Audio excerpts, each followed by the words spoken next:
Assalamualaikum warahmatullahi wabarakatuh. Bismillahirrahmanirrahim. Hari ini tanggal 23 Juli. Tentu kita harus juga mempertimbangkan dan memperhatikan beberapa momentum yang terjadi di tanggal tersebut. Kalau kemarin kita sudah berbicara tentang olahraga, berbicara tentang bagaimana koperasi dan yang lain, tentu yang tidak kalah hebatnya adalah pada saat ini tanggal 23 Juli diperingati sebagai Hari Anak Nasional yang ke-41. Tentu dengan slogan Anak Hebat Indonesia Kuat menuju Indonesia Emas 2045. Dengan tagline tentu anak Indonesia bersaudara. Ini membuktikan bahwa satu kondisi anak merupakan satu yang terpenting bagi generasi ke depan. Karena anak yang baik akan juga melahirkan generasi muda yang unggulan. Tentu juga kita perhatikan banyak program-program yang sudah diluncurkan oleh pemerintah yang juga merambah pada anak-anak. Ada pondok pesantren, sekarang ini di samping ada makan bergizi gratis, juga tentu saja ada sekolah rakyat. Yang tentu sekolah rakyat ini tersebar di 38 provinsi. Yang tentu saja ini melibatkan berbagai aspek dan melibatkan banyak kalangan. Investasi yang tidak ternilai adalah bahwa anak merupakan penerus dari generasi orang tua. Nah, tentu saja di dalam satu kondisi setiap amaliyah manusia itu akan terputus kecuali 3 perkara, diantaranya anak yang soleh dan solehah yang mau mendoakan kedua orang tua. Ini membuktikan bahwa anak merupakan generasi pelanjut yang tentu saja tidak boleh disepelekan begitu saja. Maka anak yang cerdas harus diimbangi dengan makanan yang bergizi. Tetapi ingat, makanan yang bergizi pun itu juga harus diimbangi dengan sesuatu yang halal dan barokah. Tentu saja ini menjadi sesuatu yang harus dipertimbangkan oleh orang tua, bahwa mencari rezeki itu harus diimbangi dengan keikhlasan, dengan ikhtiar yang baik, dengan usaha yang maksimal, dan diimbangi dengan keikhlasan untuk mendoakannya.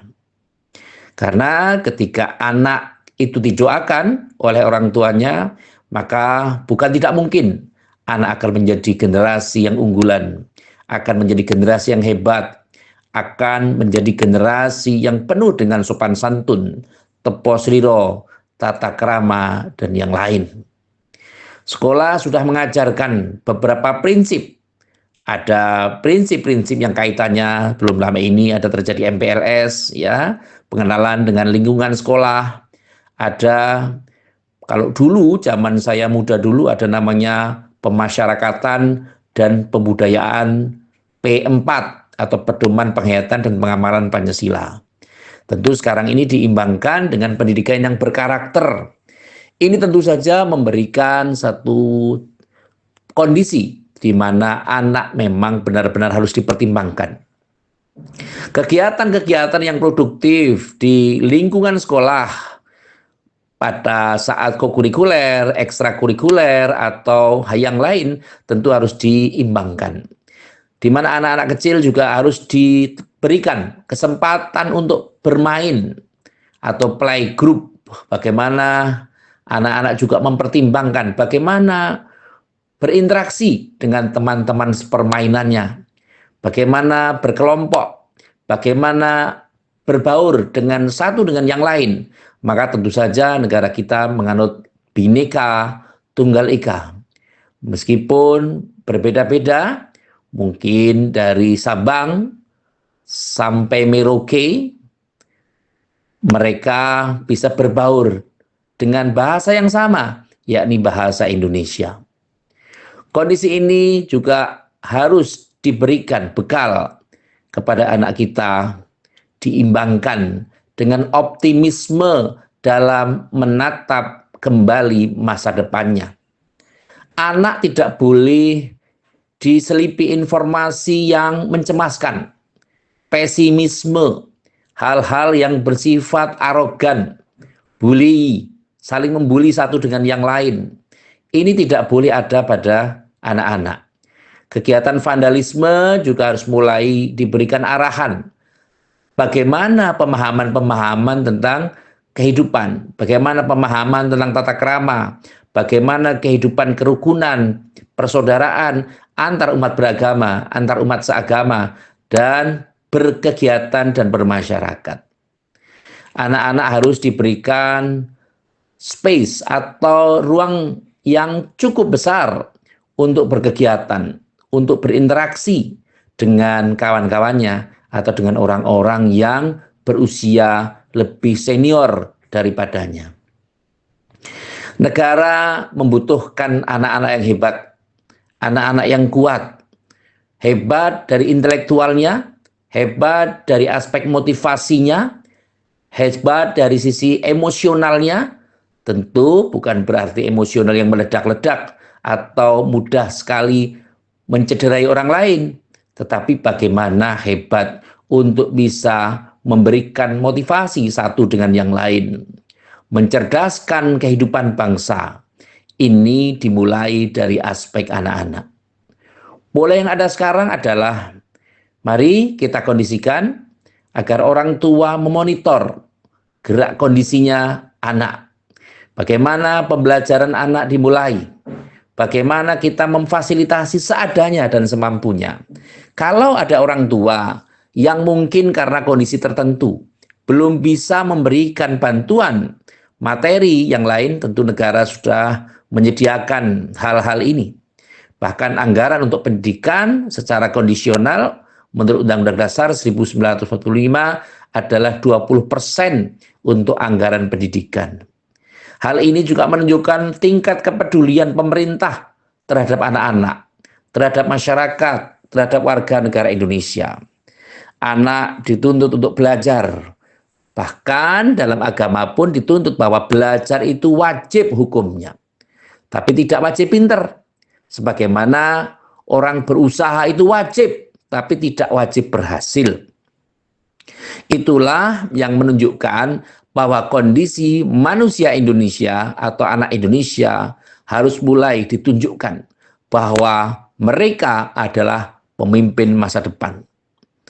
Jangan diajari dengan intoleransi, jangan diajari dengan menyebarkan fitnah, menyebarkan kebencian dengan orang lain, menginformasikan sesuatu yang hoax, sesuatu yang merusak atau destruktif. Tapi anak juga harus diimbangkan dengan bagaimana cara asah, asih, dan asuh.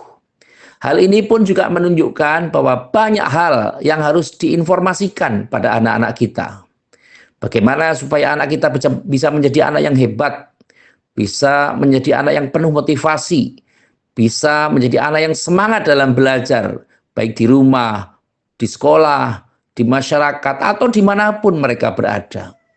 Tentu saja ketika mereka berselancar di dunia maya atau di internet, tentu saja harus diarahkan mana konten-konten yang membangun dan mana konten-konten yang tidak boleh dikonsumsi atau harusnya dilewati. Inilah yang bisa dijadikan sebagai pedoman agar kita bisa melahirkan generasi Indonesia emas di tahun 2045. Kita tidak boleh menggambarkan Indonesia cemas, tapi Indonesia emas. Karena Indonesia dipimpin oleh orang-orang yang kompeten, dipimpin oleh orang-orang yang mempunyai keahlian, kemampuan, kompetensi yang jelas, baik itu kompetensi profesional, kompetensi personal, dan kompetensi sosialnya baik. Sehingga tentu saja ini akan menunjukkan bahwa anak harus berada di ranah yang tepat dalam berpendidikan. Tentu mencari ilmu itu wajib hukumnya dari ayunan sampai dengan liang lahat. Ini harus dibudayakan pada anak-anak kita. Dan kembali diperingatkan, jangan sampai anak itu diajari saling bermusuhan, tawuran. Kalau dulu ada tawuran dari sekolah ke sekolah lain, dari sekolah satu ke sekolah yang lain, dari kelompok geng satu ke geng yang lain. Kemarin sudah ada solusi dari KDM atau Kang Deddy Mulyadi, Gubernur Jawa Barat, untuk adanya barak militer untuk anak-anak. Tentu saja ini menjadi satu solusi dan tentu saja bisa dicontoh oleh hal-hal atau provinsi-provinsi yang lain atau tempat-tempat yang lain. Secara teori, monggo kita serahkan kepada pemangku kebijakan. Yang terakhir, sekali lagi, saya mengucapkan selamat Hari Nasional ke-41 di tahun 2025. Semoga kita menjadi orang tua yang sanggup ingar sosung tulodo, ing madya mangun karso, tutwuri andayani, dan anak-anak kita bisa menjadi anak yang hebat, anak yang mampu dan bisa bertanggung jawab, serta memberikan yang terbaik terhadap agama, nusa, dan bangsa, apalagi yang terbaik lagi untuk keluarganya. Amin, Allahumma amin. Terima kasih kepada semua pihak yang telah membantu terselenggaranya acara ini. Dan sekali lagi saya ucapkan terima kasih kepada teman-teman yang sudah subscribe, like, komen, dan share terhadap konten ini. Semoga menjadikan motivasi untuk bisa bergerak, bangkit dari keterburukan, bangkit dari rasa yang kurang positif. Sekali lagi, terima kasih atas segala perhatian dan mohon maaf atas segala kekurangan. Saya akhiri, wallahul muwaffiq ila aqwamit thoriq. Wassalamualaikum warahmatullahi wabarakatuh.